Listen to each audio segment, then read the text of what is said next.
Ladies and gentlemen, the Right Honourable Paul Martin. Ladies and gentlemen, it is difficult enough for me to accept this award, this education award, in front of so many educators. But to do it and have to follow Michael Fullan is a daunting task. Michael Fullan's reputation, his contribution to education, his understanding, the wide breadth of his vision is something that you all know. And I stand here, I must say, Michael Fullan, in huge admiration and awe for what you have done. And I've also got to tell you that at my age, I stand in awe of you for something else. Not long ago, I just heard you say there are 7 points I want to raise, and you went through them. About a month ago, I stood up in front of an audience and said, I have 2 points to make. And I made the first, I couldn't remember the second. I don't know how in heaven's name you did that. But I'm not going to try to emulate it. Let me just say that I'm not going to try to talk to you about the education system here in front of the Minister of Education, who knows it, Michael Fullan, who built it, and all of you who have built it. But let me just say that what I've been able to do these last 4 or 5 years is due to many people. You heard Julie O'Sullivan, who has made such a contribution to us. In this audience is Jonathan Kakagamak, who is the principal of the first school into which we took our entrepreneurship program.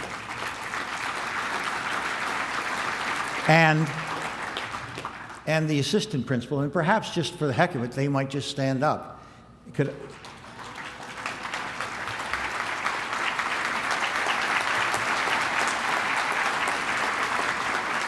And then there is one other person who is here that I would like to mention. When I first started, I went to the then Minister of Education, Premier Wynne, and Minister Sandals, and I said to Premier Wynne, I said, I have to borrow somebody who has got great knowledge, who can help us as we start to get our operation into position. Premier Wynne said to me, I have somebody who would be perfect, who understands Aboriginal education, who has spent her life in the field of education, and I can lend her for you temporarily. That person, it was Dr. Carlana Lindeman. And just to demonstrate that no good deed should go unpunished, we stole her from the ministry, and she has been with us ever since. And I would like to ask Carlana if she would stand up, just so that you can see it.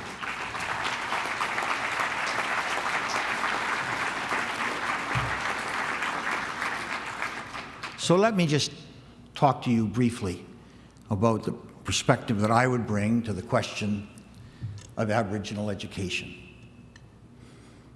Next week, in fact, sooner than that, the great celebration in Ottawa essentially will come to the fore when the Truth and Reconciliation Commission and the former Premier of the Northwest Territories, Stephen Kakfy, is here, but he will be in Ottawa when the results and the recommendations of the Truth and Reconciliation Commission will be presented.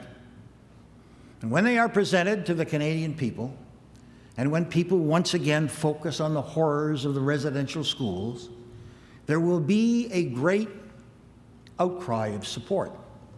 And people will ask themselves how this happened, and what are we going to do about it? And it will be the stuff of headlines. And then a week later, we'll begin the really hard work to make sure that Canadians never again allow the residential schools and the hatred and the obsession with us be allowed to dominate the academic debate and the public debate in this country. Let me simply say to you let me simply say to you that to sit there as I did as a witness to those students who went before, and you saw Phil Fontaine speaking earlier, to listen to those who went to those schools, to talk to their survivors, and then to talk to their sons and their daughters and their grandchildren, and understand what those people went through, and that most of my generation didn't know that it was happening, says something deeply wrong about the way we have evolved over the last 150 to 200 years. And that must not be allowed to happen again, and it will not happen again if all of the people in this room don't let it happen. If all of the people in this room do say never again. Because what happened in the residential schools began long before the residential schools, in fact, were put in place. That when the first settlers came here and they thought that this was terra nullius, that there were no people, and they found to their dismay that there were, they decided on their own that those people, the original inhabitants of this land, had nothing to say. And because they had nothing to say, why should they talk to them? Why should they ask them what they thought? Why should they ask them what their view of the world was? Why should they ask them what their traditions and their culture were? The only thing they really had to know was would they help them out through the initial periods of settlement, and then could they forget about them as they stole their land. Now that is what led up to the residential schools. And there is only one answer to that history that most of us, in fact, did not know about unless we suffered through it, is that we never allow it to happen again. But not allowing it to happen again doesn't mean that there's going to be somebody who's going to come in and basically take the children away from their parents, and that they're going to shove them off into schools and awful things are going to happen. Not letting it happen again means not allowing any government to underfund the education of the youngest and the fastest growing people in this country. That's what never happen again means. And there are those in this country who would say, well, wait a minute, it's a waste of money. Why would we put more money into them? Let them reform their system. Well, let me tell you, you can't reform a system unless you can pay for the system. And you can't reform a system if you're going to keep it so beholden to you that, in fact, the people who understand it and can make the decisions are not allowed to make them. Julia O'Sullivan talked earlier about the model school program that we brought in. And it was a wonderful program. What it was based on the work of Michael Fullan. It was the turnaround program that existed here in the province of Ontario under Premier McGuinty, but it happened 10 to 15 years ago. Tell me something. Why is it that Ontario was able to turn around its 100 worst schools in terms of literacy and numeracy, and nobody had the thought that that idea could be translated into reserve education? What in heaven's names were we thinking about when we didn't think if it worked so well in Ontario, why wouldn't it work on reserve? And as Julia said, you think about it. When it went in after 5 years, that program, those kids on those two reserve schools, Kettle and Stony Point and Walpole Island, those kids came out of there having been substantially below the provincial average at 13%. And they came out of it in terms of reading and writing after grade 3 at the provincial average, and they beat it after grade 6 by a mile. That's what happened in this program, and it happened because a group of people decided that we could, in fact, turn the situation around, working hand in hand with the First Nations.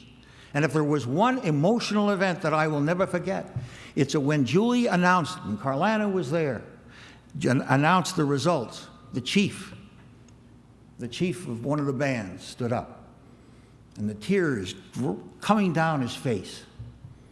And he simply looked out and he looked at the audience. He said, you know, you think we couldn't do it. Well, give us the tools and we will show you. And that's what this is all about. It's all about the chief, the great regional chief from Manitoba, who was under pressure by the TV cameras and the reporters as to why should we put more money into education? Why should we give you this money for more education? And he looked at them, and he expected them to give him a huge, long, and elaborate answer. And what he said was, He looked into the camera and he said, because we love our children as much as you love yours. And we want our children to have the same opportunity that you do. Well, you know, Michael Fullan, they say that you can explain things simply, and the people will follow what you have had to say. Well, I can't think of anything more simple than we love our children, and we want them to have the same opportunity that we do. And until we give them that, until we understand that education is theirs to give, but we have to do it together, then we're not going to succeed. Now, I'll make one more point. This is my second. There is another issue, in addition to the need for better funded education, a fairer country, and that is to also understand some of the changes that are occurring in this country. And this is an off-reserve issue. One of the things that has become fairly evident to those of us as we work across the country in many of the off-reserve schools is that if you're an Indigenous student and you're 20, 30% of the school, you're in a very difficult position and a very different position with the other 70%. And the reason for this is that we have not taught history well. We have basically not looked at the Aboriginal worldview the way that we should look at it. And on that, let me say that the Aboriginal worldview is incredibly rich, and I think I will close on that when I finish this story. But tensions occur in our classes. And I just want to tell you of what I think is a wonderful answer. This is the Gordon Bell High School in Winnipeg. Some of you may know about it. The school is 20% Aboriginal, and it is 80% 54 separate languages. And there were great tensions in the school. There were tensions between the kids from different immigrant countries, and there were tensions with everybody, with the Aboriginal kids. And so when I went there to introduce our business course, and I was going to speak to the General Assembly, they talked to me about the tensions that existed within the school, and they said, you're going to have problems. This was about a year before I went back to before I got there. When I got there, the atmosphere had improved substantially. And I walked in, I came in and I walked in front of the gym, and as I walked by, there was a 13-person women's drumming group, all Indigenous, Cree mostly, young women. And they were playing, and it was a wonderful thing to see in front of this school. And I stopped and I listened to them, and then I asked them if I could sit down and play with them, and they said no. And and I kept, and then I turned to go back to the mic where I was going to speak to the students, and all of a sudden there was a crash. And I looked over there, and my gosh, there was a 24-person African drumming band. Kids from Eritrea, Somalia, and Kenya. And what suddenly I realized as they were playing is that they were playing in sync. That the Aboriginal girls they would drop the noise as they played, and the boys would come up. And then the boys would drop their noise, and the girls would come up. And if there was any kind of a symbol as to what this country was all about, is to watch those two bands play in sync, as basically telling what this country was all about. And I went up to the mic and I was choking. I could hardly say anything to these kids. And so I finally said, I'm not going to answer your questions, but I'm going to ask you a question. And a young girl who was Chinese was the first in the line. And I said to her, what's it like to go to school with all these people from different countries? And what's it really like to go to school with these people who think that this was their land before you came here? And she said, Mr. Martin, don't you understand? This is Canada. And I said, well, okay. What does that mean? And she said, Mr. Martin, these people, if we had not been for what the First Nations did in this country, we would not have come here. We could not build this country. And so I asked the next person, who was actually a young Métis, and I said, what's it like to go with these people who come from all these other countries and don't know your culture? And he said, Mr. Martin, they do know our culture. And they do sit down with us and talk about what it is we think. And we do exchange these kinds of views. And it was a phenomenal exhibition of what this country can be. So I asked the principal afterwards, I said, how come? How did this all happen? Why were all these tensions?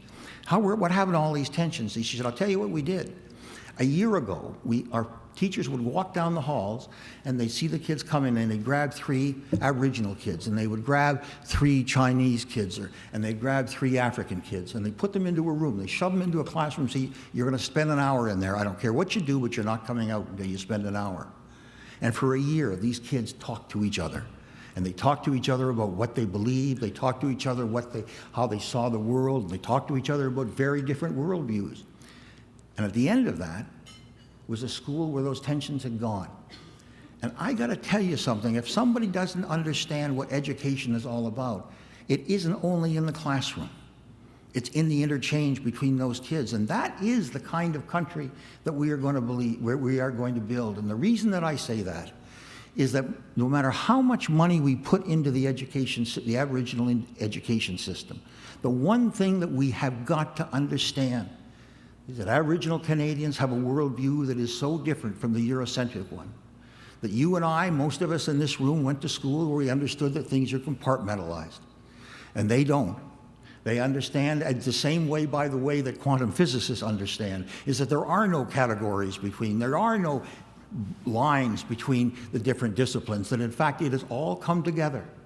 And it's a very different perspective that most of us have, but it happens to be the base of all modern science. What the Aboriginal worldview is a very deep grasp of what the world is really all about. We believe that there is a hierarchy. It begins with God up there, and then it goes through us to flowers to animals or whatever you want. They don't. They believe it all comes together. And when you sit down and take the time to try to understand the Aboriginal worldview, you begin to see a very different perspective on what the world is all about. And so what I think is so important, and in this I'll close, is it's not enough to say that we're properly going to fund Aboriginal education in this country. What it really is important is that we seek to understand where it's coming from. We seek to understand its depth and its richness. And if we do that, we will build a country that no one will ever touch. Thank you very much.